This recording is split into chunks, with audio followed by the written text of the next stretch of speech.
This is Minutia Men with Rick and Dave. So you know I have a son in college. And Wait, remember, hold on. Yeah. You just did the air quotes. You didn't actually do the air quotes, but when you said college, it was like in college. Okay. Well, he's at Northern Illinois University. Right. It's a real college. Oh, of course. You know? Yeah. But he's like every other college student. He's scraping by on pennies here and there. He's got no money at all. Yeah, ramen noodles and Right. In fact, he called us about 2 weeks ago saying, you know, he's about to run out of money. You know, please, any help we can give. So I tell you that as a backdrop to tell you how upset I was last night when he called me to tell me that he had won a big bet on the Super Bowl. Because... like, dude, you have no money. He goes, I've got money now. Yeah, right. Rick, it's only a problem if you lose. You know what he bet on? He bet on the coin flip. Oh, I did too. Bet $75 on it. Oh, see, I only bet 10. Yeah, no, you only bet 10 or 5, and right. you have money. Yeah. Oh. He has no money at all. None. I cannot. When He's like eating shoelaces for dinner. Well, what are the little... not niblets. What are the things on the I don't know. The tiblets or whatever they're called. Yeah. That's fiber, buddy. It's delicious. Well, he turns 21 September 19th. 19th. Yeah. On September 20th, I'm taking him to the poker room. Great. That's so great.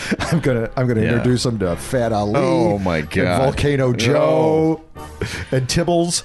You know, he's gonna be hooked. But it'll be fine, Rick. I've got a system. I am not a gambler at all. Right. Bridget is not a gambler at all. We have no gamblers in my family at all. And where does this kid come from? Well, so when you say you're not a gambler, what was your career? Well, good point. Radio. Yeah, good point. All right, you got me there. All right, it's time for Minutia Men. The following is a Tony Lasano podcast, an Opie production on the Radio Misfits Podcast Network. This is Minutia Men with Rick and Dave. I mean, $75. Yeah, that's a pretty. Well, did he bet anything? So here's another little tip for you. Yeah. They're only going to tell you when they win. Well, that's the thing. I always say that to him too. I said, Tell me when you lost the $75 on the color of the Gatorade. The next time you talk to somebody who just came back from Vegas who said they lost money, it will be the first time. Right. And I've walked on their gold paved streets in Las Vegas. That doesn't come from nowhere. The stupidest bet that I ever made was actually while I was playing poker. This is years ago at the Horseshoe, and they had a waiting list. Okay. Yeah. And everybody at the table goes, okay, what's the next person that's going to be on the waiting list? Is their last name going to start with whatever? A to Z, A to B, whatever. And we all threw $25 in, and I didn't win. So that was that was stupid. That was absolutely the most. But some guy ended up winning $300 because, the guy's name was N or whatever. Well, so, before we get started here, Dave, I think this is either our 302nd or 303rd episode ever of this show. And I think traditionally, when shows reach that mark, the 302 or 303 mark, they do special episodes. Okay. And this is going to be a very special episode of Minutia Men. 302 is usually the one, right? 302, I think it is, yeah. Okay. And this one's going to be an all Jenkins episode. Oh, my gosh. Of Minutia Men. I just feigned surprise. I knew that. I know, because I got the list right here. You sent me 2 Jenkins stories, and so I knew that you had 2 Jenkins stories, so I got 2 Jenkins stories. So it's an all Jenkins? All Jenkins, all the time. Well, then get that jingle ready, because we're going to play it. It's ready. We're going to play it up teen times. Should I play it right now? Sure. When you're on the job and you're not doing it right. Jenkins! Time now for Dave to share stories of employee screw-ups. Jenkins! It could only be Jenkins! Jenkins with Rick and Dave. Jenkins! McDonald's to take down tasteless McCrispy advertisement after it appears opposite a crematorium.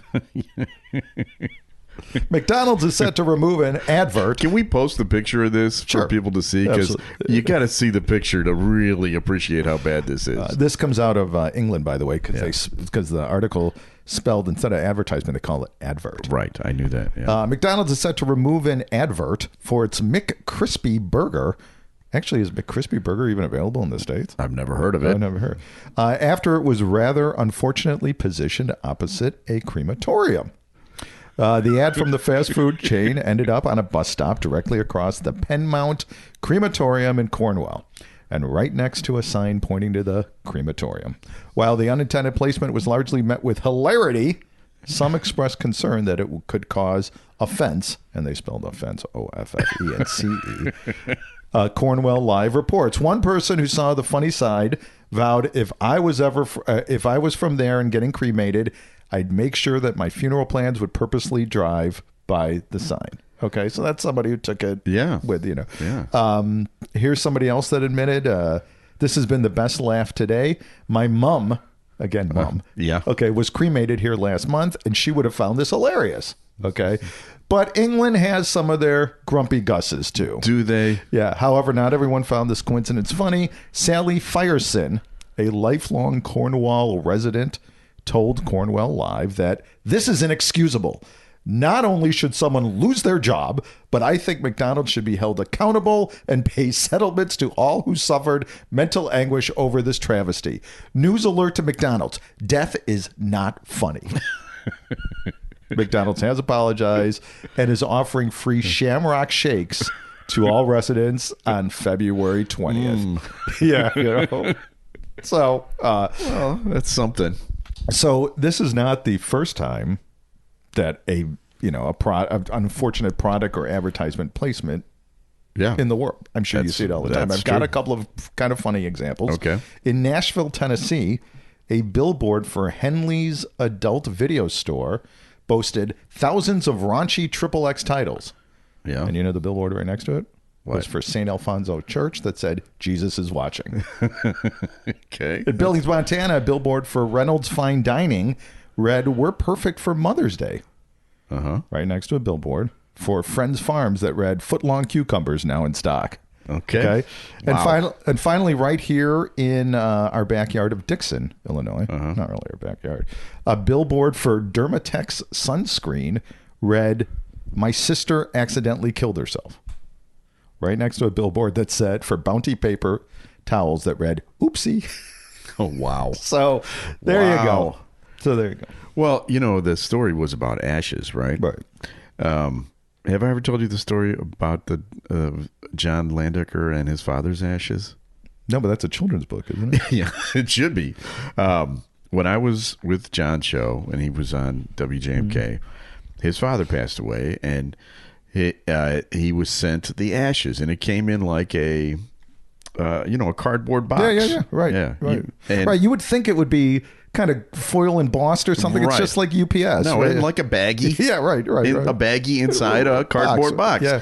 And he put it up on the shelf in the office, and I'll get around him getting it someday. And then a few weeks later, it was take your parents to work day. And John thought it would be funny to bring his father's ashes into the studio. And by then he had taken the baggie out, and he had just had the box. So it was like a wacky bit, sure. right?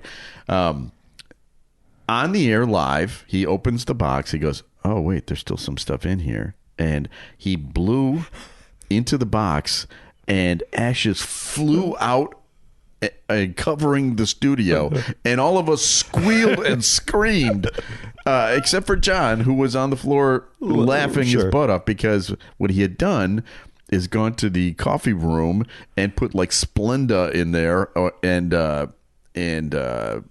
like sugar packets and stuff, and so it was all just a bit. But we freaked out. Like, oh my God, your father's ashes aren't going all over the studio. I just snorted your ass. What was his name? Not Wilfred. Werner. Yeah. So I have a similar story, not quite as funny as that. One of my print shop buddies, I would go to his, and you've been to print shops, right? Yeah. There's just stuff all over the place, right? I mean, there's ink and boxes and paper and whatever. Right. I love that smell. I can still remember the smell. And so I go to Lee at Northwest Premier Printing. Great printer, by the way, if anybody in the local area wants to go to Lee. And he said, sit over there where we always, shot the shit. And there was this big box there. and or not a big box. Actually, it was like a bowling cardboard ball. right. like a bowling ball. And I put it over, and I'm like, what is this? This is really heavy. And he goes, well, look inside. And I look inside, and I'm like, oh, what is this? He goes, yeah, that's my dad. I'm like, Right. Yeah. I still think that's the way to go. But anyway, all right. I have a Jenkins. Oh, can we play it? Should we play it every time? Sure. All right. Here we go. When you're on the job and you're not doing it right. Jenkins! Time now for Dave to share stories of employee screw-ups. Jenkins! It could only be Jenkins with Rick and Dave. Jenkins! Yeah, I forgot. It said Dave in there. Am I allowed to use it too? Is sure. it Jenkins? Well, Vinny screwed up. He should have done Vinny's as a Jenkins for not making you in there. So I have a story that I think also comes from England. Have you ever made a serious breach of office etiquette that made you want to call in sick? Just something around the office. Well, this hilarious conversation on Twitter has people sharing their stories of times they've screwed up in the workplace and ended up looking pretty unprofessional. These are all basically email or text related stories. One user named Maurice started off the story round with the time he was annoyed when a business contact spelled his name wrong. He called him out on it. And then they told him his name was Maurice. Yeah, I don't like him. Yeah.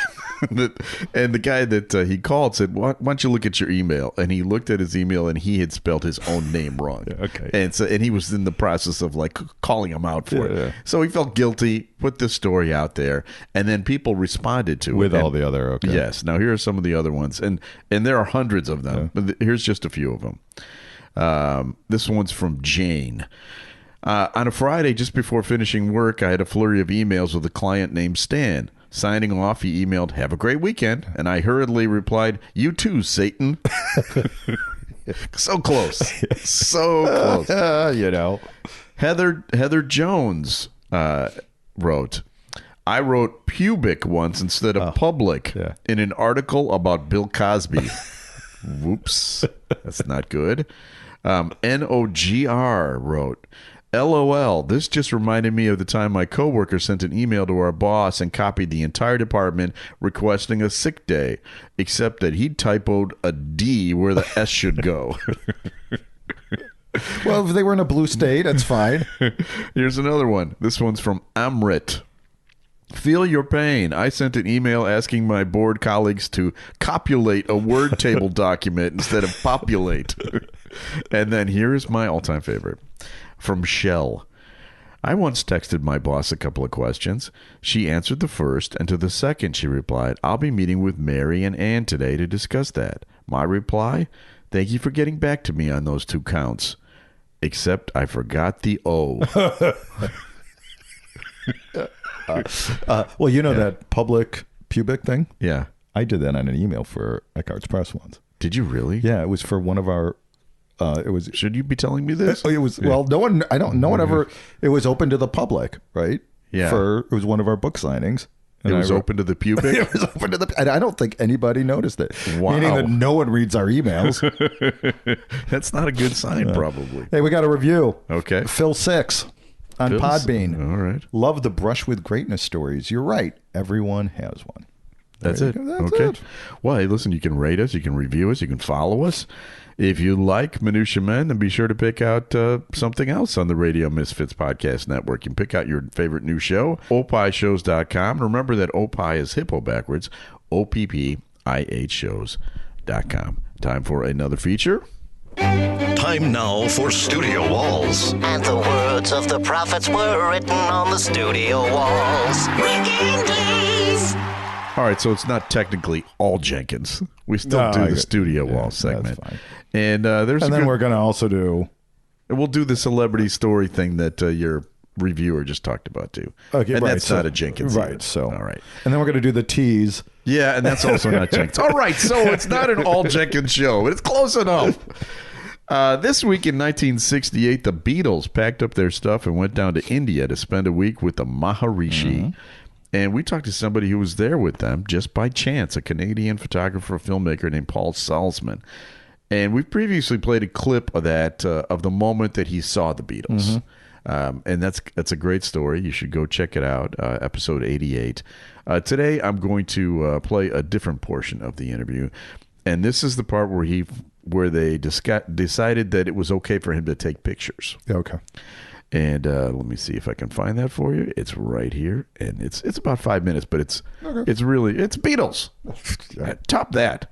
Here we go. But yeah, I noticed them taking pictures of each other like a family outing. And after a few days, I asked each of them individually, and I did it just because I was relating to them as individuals. I said to each of them when I had a moment alone with each, I said, do you mind if I take pictures? And each of them said, oh, take as many as you like, because I'm now part of the group, right? Right. So what happened was, again, I've had people when I'm interviewed say, did you know it was a historic time? No, I was just in the middle of this flow, of this experience. So I had a camera. They all had their high-end Nikons. I had my cheapest of the line Pentax, but it worked, which is good. Thank God, right? Yeah. Thank God. And I had lots of film because I thought I was maybe going to go around the world. I thought after India, maybe I'll keep traveling. So I had lots of film.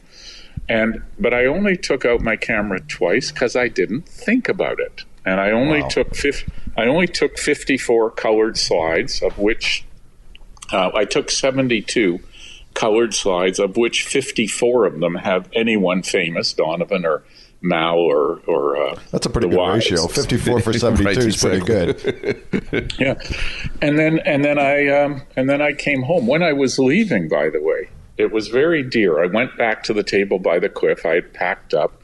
Ringo was leaving the same day. Mal Evans called 2 taxis. There was a road to get to the ashram if you came around the mountains the long way. Walking down the river and climbing the cliff was the short way. Right, exactly. But there was a road. And so Mal was sent to call 2 taxis. And as I'm saying goodbye, I say goodbye, and it's all very warm because we were just buddies. Yeah. The whole 12 of them, all 12 of them were very dear with me. I was part of the group, and you know why, guys? If you think about it, the fan showed up. Eek, it's the Beatles, right. and then the fan went away, and they were just they were just happy to be with somebody that didn't think of them as who they were, right? Yeah, I never asked for anything. Why? I didn't want anything. Why? I didn't think about it. Why? Because I got exactly what I went there for. I got the meditation, right? Right. So I'm saying goodbye, and it's very warm, and I turn and start to walk away, and John says, hey, Paul, will you send us some of your pictures?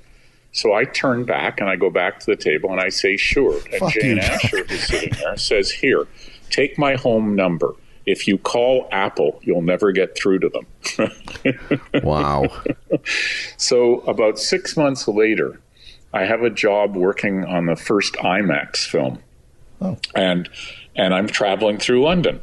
And I still don't have money. I'm still a kid working in the sort of, assistant to the director type of jobs. I haven't yet made my first film.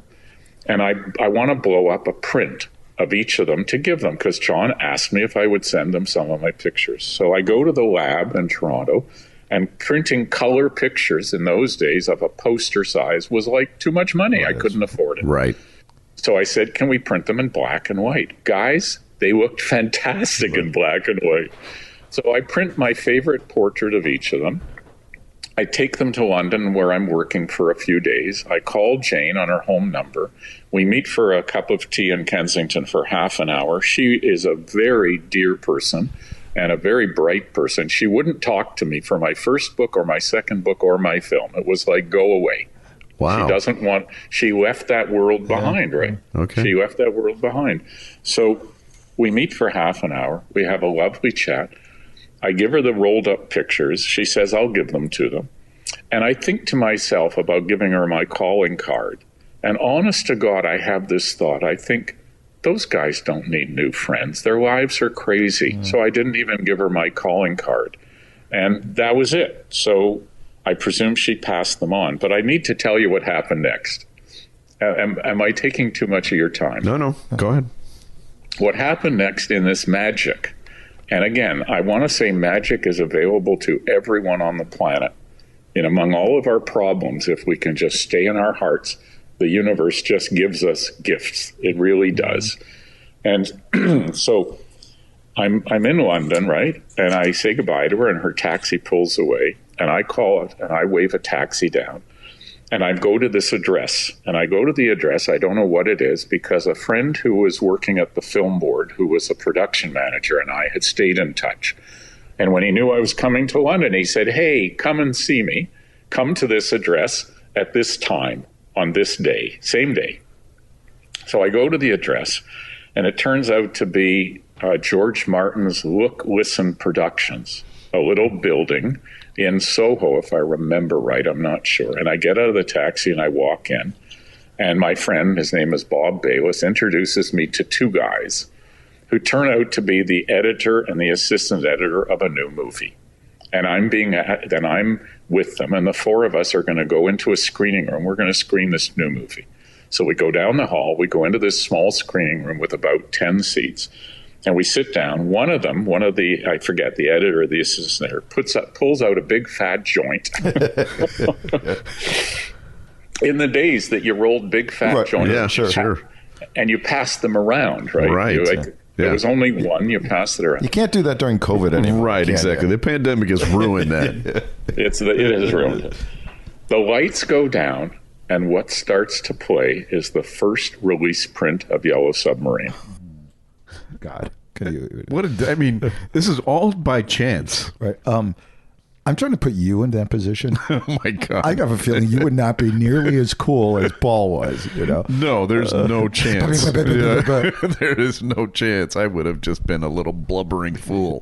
That was a great interview. Yeah. And he was a wonderful guy. Super nice. If you want to check it out, it's Minutia Men Celebrity Interview, episode number 88. And his movie is The Beatles in India. Isn't that what it's called? Yep. And there's 2 books also about that. And you can see all the pictures that he took there. Yeah, beautiful. Hey, wait. What? When you're on the job and you're not doing it right. Jenkins! Time now for Dave to share stories of employee screw-ups. Jenkins! It could only be Jenkins! Jenkins with Rick and Dave. Jenkins! Metric mishap caused loss of NASA orbiter. Okay. NASA lost a $125 million Mars orbiter because a Lockheed Martin engineering team used English units of measurement while the agency's team used the more conventional metric system. This is a real Jenkins here. This is very bad. The units mismatch prevented the navigation information from transferring between the Mars Climate Orbiter spacecraft team in Denver and the flight team at NASA's Jet Propulsion Laboratory in Pasadena, California. So we're not even talking cross. Yeah. It's all America. This is American on American crime. Lockheed Martin helped build, develop, and operate the spacecraft for NASA. No one is pointing fingers at Lockheed Martin, said Tom Gavin, the JPL administrator, to whom all project managers report. First of all, that's bullshit. Yeah. I'm sure there's a lot of fingers being pointed. The navigation mishap killed the mission, and the engine misfired or fired at the wrong time. It skipped off the atmosphere in Mars, and It's now somewhere that they don't know. In fact, his quote was, it's likely plowed through the atmosphere, continued out beyond Mars, and now could be orbiting the sun, he said. Who knows? Or maybe it's one of these things that's floating exactly. all over the country here. Again, you know that the guy who did this is totally getting shit every day. It's going to be, I'm sure people are saying like, hey, don't judge Jenkins until you walk 1.6 kilometers in his shoes, right? You know that there's jokes left and right. All right. Well, that's a real bad one. But I'm surprised that doesn't happen more often. I have another metric system. Oh, okay. Yeah. Why does North Korea use the metric system? Now don't answer yet. I don't know. Think about it. Why does North Korea use the metric system? I don't know. How else will they have a supreme leader? Oh, boy. Right. Ouch.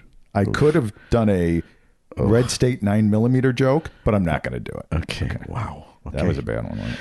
All right. Well, hey, I've got a story for you. When you're on the job and you're not doing it right. Jenkins! Time now for Dave to share stories of employee screw-ups. Jenkins! It could only be Jenkins! Jenkins with Rick and Dave. Jenkins!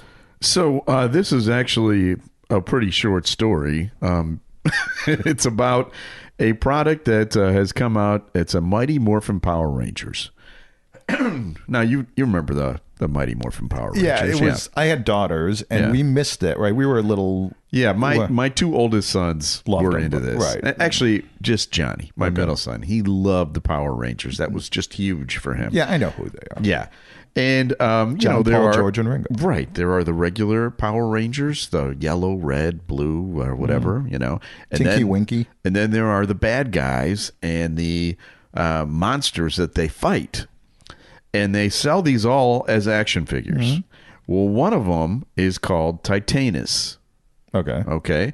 And it was on sale for a while. And the problem with Titanus is when they put the packaging together, Titanus has a long tail. Okay. And his long tail came right between the T and the A in Titanus. Okay, let me break that down. I'm not a wordsmith, but I think I pretty much understand what's going on here. So there are kids all over America that have a box that says tit anus, which it actually makes me think of the Celebrity Jeopardy bit that they used to do on SNL. Oh, with Sean Connery? Sean Connery, he would always find different... I'll have tit anus for my 500.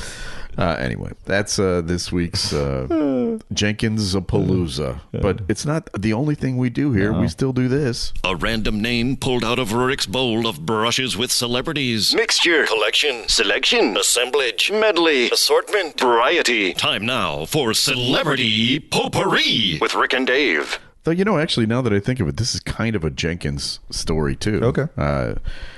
This is an email from a listener named Skinny Pete. Oh. Skinny Pete. My wife told me that Adam Scott... Do you think Skinny Pete is skinny? I think it might be ironic. Okay, because he's probably around our age. Well, actually, I don't know. Based on this story, he might be younger than us. Right. My wife told me that and he's married, so maybe he really is Skinny Pete. Or he's married and doesn't then care. Became not so Skinny Pete. Right. My wife told me that Adam Scott would be coming by her office to talk to her boss, who's a big-wig financial consultant. I really love the show Parks and Recreation, so I plotted a chance to surprise her at the office at the exact moment Scott was supposed to arrive. Now, I must admit, I had to look him up. He's he's one of the Yeah, I know who he is. Yeah, he was in Severance that just came out recently. Right. Anyway, yeah. So I brought along a Parks and Rec DVD and had it in my briefcase, and I was going to ask him to sign it. Well, here's something you should know about my wife.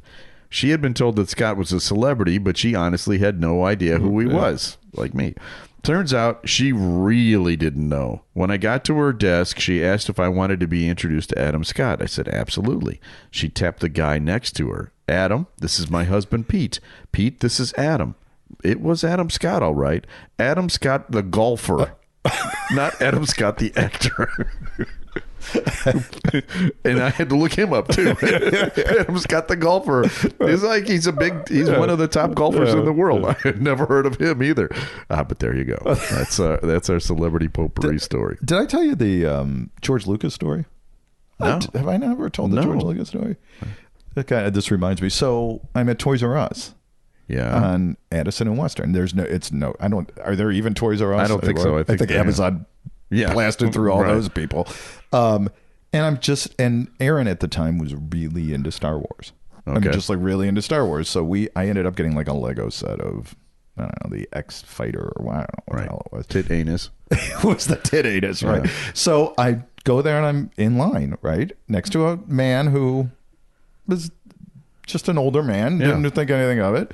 I was right next to him in line. In fact, he even asked me to give him there was the little bar things that you do to separate your order from the other guy. So he's like, hey, excuse me, and whatever. I'm like, oh, there you go. And he goes and he leaves. And then the woman goes to me and goes, do you know who that was? I have no idea. He was very nice. That was George Lucas, who lived in Chicago for a long time. Oh, I didn't even know he lived in Chicago. So it was George Lucas. And I'm literally buying a Star Wars thing. And I'm like, shit, And then I run out. I couldn't find him. And if I would have known, I'm like, hey, would you buy an autograph?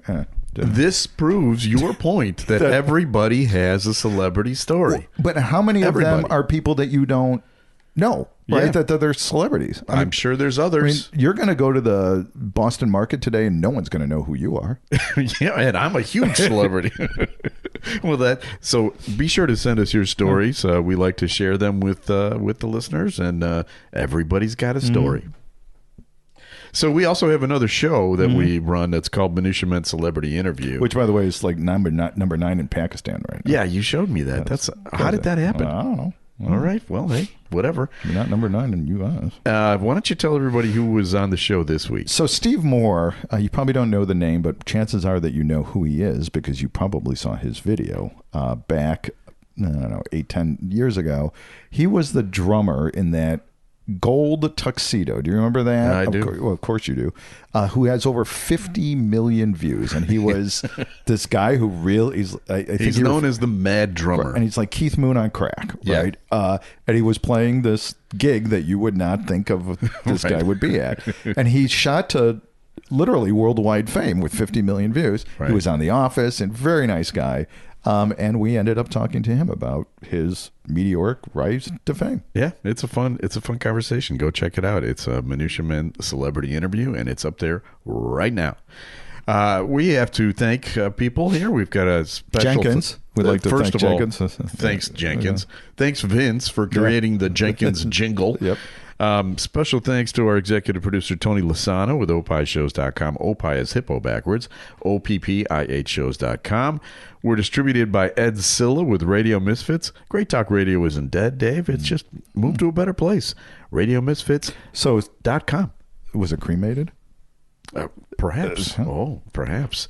And we'll be back again next week with a brand new episode of Minutia Men. The preceding was a presentation of Opie Productions. Find our other great shows wherever you find podcasts, including opishows.com. Thank you. This has been a presentation of Opie Productions. Tony, can you shut up? Fuck you, John.